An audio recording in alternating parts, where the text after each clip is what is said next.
नमस्कार मंडळी, मी सुखदा आणि तुमचं माझ्या चॅनलमध्ये स्वागत आहे. मेकअप करत असताना आपला मेकअप हा खूप छान व्हावासा वाटत असतो, पण काही कारणाने तो काहीसा असा दिसायला लागतो. मग आपण विचार करतो की आपलं कुठे चुकलं, काय होत्या त्या टिप्स त्या फॉलो करायच्या राहून गेल्या. तर आज मी ह्या व्हिडिओतून तुम्हाला या सगळ्या टिप्स सांगणार आहे, तेव्हा व्हिडिओ शेवटपर्यंत पाहत राहा. पहिली स्टेप आहे प्रायमर. सगळ्यात पहिल्यांदा आपण प्रायमर लावून घेणार आहोत पूर्ण आयलिडवरती आणि चेहऱ्यावरती. पहिलं रेकमेंडेशन आहे मेबेलिनचं, त्याच्यानंतर आहे लॅक्मे तुम्ही वापरू शकता.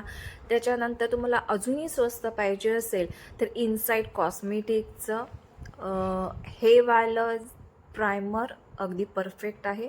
पण ह्या व्हिडिओसाठी मी कलर बारचं हायड्रेटिंग प्रायमर यूज केलेला आहे, जे थंडीमध्ये मेकअपचा बेस आहे तो खूप छान पद्धतीने सेट करतो. म्हणून प्रायमर अजिबात स्किप करायचं नाही आहे. त्याच्यानंतर कलर करेक्टरसाठी मी हे इनसाइड कॉस्मेटिकचं व्हील चूज केलेलं आहे. मधली जी शेड आहे ऑरेंज कलर, ती मी सगळ्या आयलिडला डॅब करणार आहे. स्वाईप करायची नाही आहे, डॅब करायचं आहे. जे कन्सिलर आहे ते आयलिडवरती व्यवस्थितपणे लागलं पाहिजे, काही अशा प्रकारे. ह्याच्यासाठी करायचं आहे कारण जे पिगमेंटेशन आहे आयलिडवरचं ते व्यवस्थितपणे हाईड व्हायला पाहिजे. तुम्ही स्वाईप केला तर ते हाईड होणार नाही आहे आणि तुमचं जे आयलिडवरचं पिगमेंटेशन आहे, काळेपणा आहे, तो जास्त हाईड न होता आयशॅडो ही इव्हनली अप्लाय नाही होणार. त्याच्यामुळे डोळ्याच्या वरती आणि डोळ्याच्या खालीसुद्धा जर आपल्याकडे डार्क सर्कल्स असतील डोळ्याच्या खाली, तर माझे तर एवढे नाही आहेत, पण जे काही उरलं होतं फिंगर्सवरती ते मी डोळ्याच्या खाली पण लावून घेणार आहे. हे झालं कलर करेक्टरसाठी.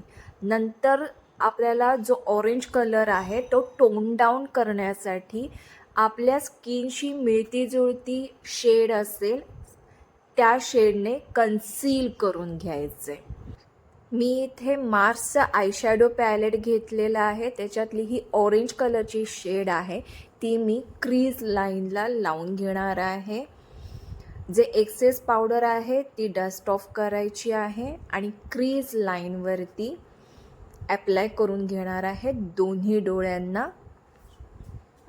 जर तुमची क्रीज लाईन ही खूप डीप असेल माझ्यासारखी, तर ट्रान्झिशन शेड ही नेहमी लाईट चूज करायची. त्याच्यामुळे आपले डोळे खूप खोल आहेत असं नाही वाटणार. डार्क जर तुम्ही घेतला तर तुमचे डोळे अजून खोल आहेत की काय असा भास होईल. त्याच्यामुळे शक्यतो लाईट शेड चूज करा. नंतर मी इथे ब्ल्यू कलर घेतलेला आहे, तो मी आउटर व्हीला लावून घेणार आहे डोळ्याच्या शेवटी. हे फक्त मी डिपॉझिट करते आणि थोडंसं ब्लेंड करते. ही प्रोसेस लक्षात ठेवायचे. जे काही तुम्ही आयशॅडो घेणार आहात ते डिपॉझिट करायचं आहे आणि थोडंसं शेवटीच ब्लेंड करायचं आहे. ते मध्ये आणायचं नाही आहे किंवा डोळ्याच्या सुरुवातीला आणायचं नाही आहे, फक्त शेवटी ॲप्लाय करायचं आहे. अशा पद्धतीने थोडंसं तुम्ही ते हार्श लाईन वाटली नाही पाहिजे, एक स्मूथ लाईन वाटली पाहिजे. अशा पद्धतीने ब्लेंड करून घ्यायचं आहे. आता त्यानंतर शिमर शेड आहे, ब्ल्यू शिमर शेड, ती मी आयलिडच्या बरोबर मध्ये लावून घेते आणि दोन्ही साईडला ब्लेंड करून घ्यायची आहे. फक्त डोळ्याच्या मधोमध जे काही तुम्ही शिमर शेड लावणार आहात ती आयलिडच्या मध्यभागी लावायची आहे आणि दोन्ही साईडने थोडीशी ब्लेंड करायची आहे.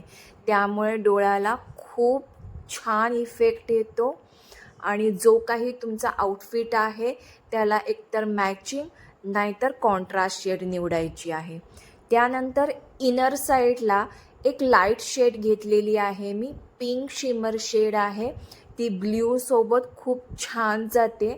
त्याच्यामुळे आयलिडच्या सुरुवातीला कोणतीही लाईट शेड जी तुमच्या आउटफिटशी जाते ती चूज करून इनर कॉर्नरला लावून घ्यायची आहे. लावल्यानंतर हा लुक काहीसा असा येईल. आणि जो ऑरेंज कलर होता तो मी डोळ्यांच्या खाली पण मी लावून घेत आहे,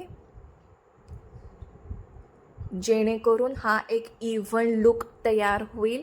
ब्लू कलर घेऊ नका, कारण तो खूप जास्त मोनोक्रोमॅटिक वाटेल. आपल्याला एक सटल लुक इथे तयार करायचा आहे. आय शॅडो कंप्लीट झाल्यानंतर तुम्हाला पाहिजे तर काजळ लावा, नाहीतर आयलायनर पेन्सिल्स असतात. इथे मी लॅक्मेची आयलायनर पेन्सिल यूज केलेली आहे, जी की मी वॉटर लाईनला लावून घेते आणि प्लस आउटर लाईनला पण मी लावून घेते, जेणेकरून आयलायनर लावल्याचा फील येईल. मी इथे कोणतेही आयलायनर ह्या लुकसाठी नाही वापरलं आहे. नंतर मी घेतला आहे लॉरियल पॅरिसचा मस्कारा लॅश पॅराडाईज. वॉटरप्रूफ आहे, खूप छान आहे. लॅशेसना खूप छान पद्धतीने कर्ल करतो आणि हे कर्लिंग इफेक्ट खूप तासासाठी तसंच राहतं, जसं काय तुम्ही फेक लॅशेस लावलेले आहेत. लोअर लाईनला पण मी ते लावून घेते. हा झाला आपला पूर्ण लुक. खूप छान दिसतोय. वाव, हा ब्लेंड केल्यानंतर कायसा असा दिसतो. पूर्ण मेकअप केल्यानंतर माझा मेकअप हा कायसा असा दिसतोय. तुम्ही सुद्धा असा लुक रिक्रिएट करा आणि माझ्या चॅनलला शेअर आणि सबस्क्राईब करा. Tata, bye bye.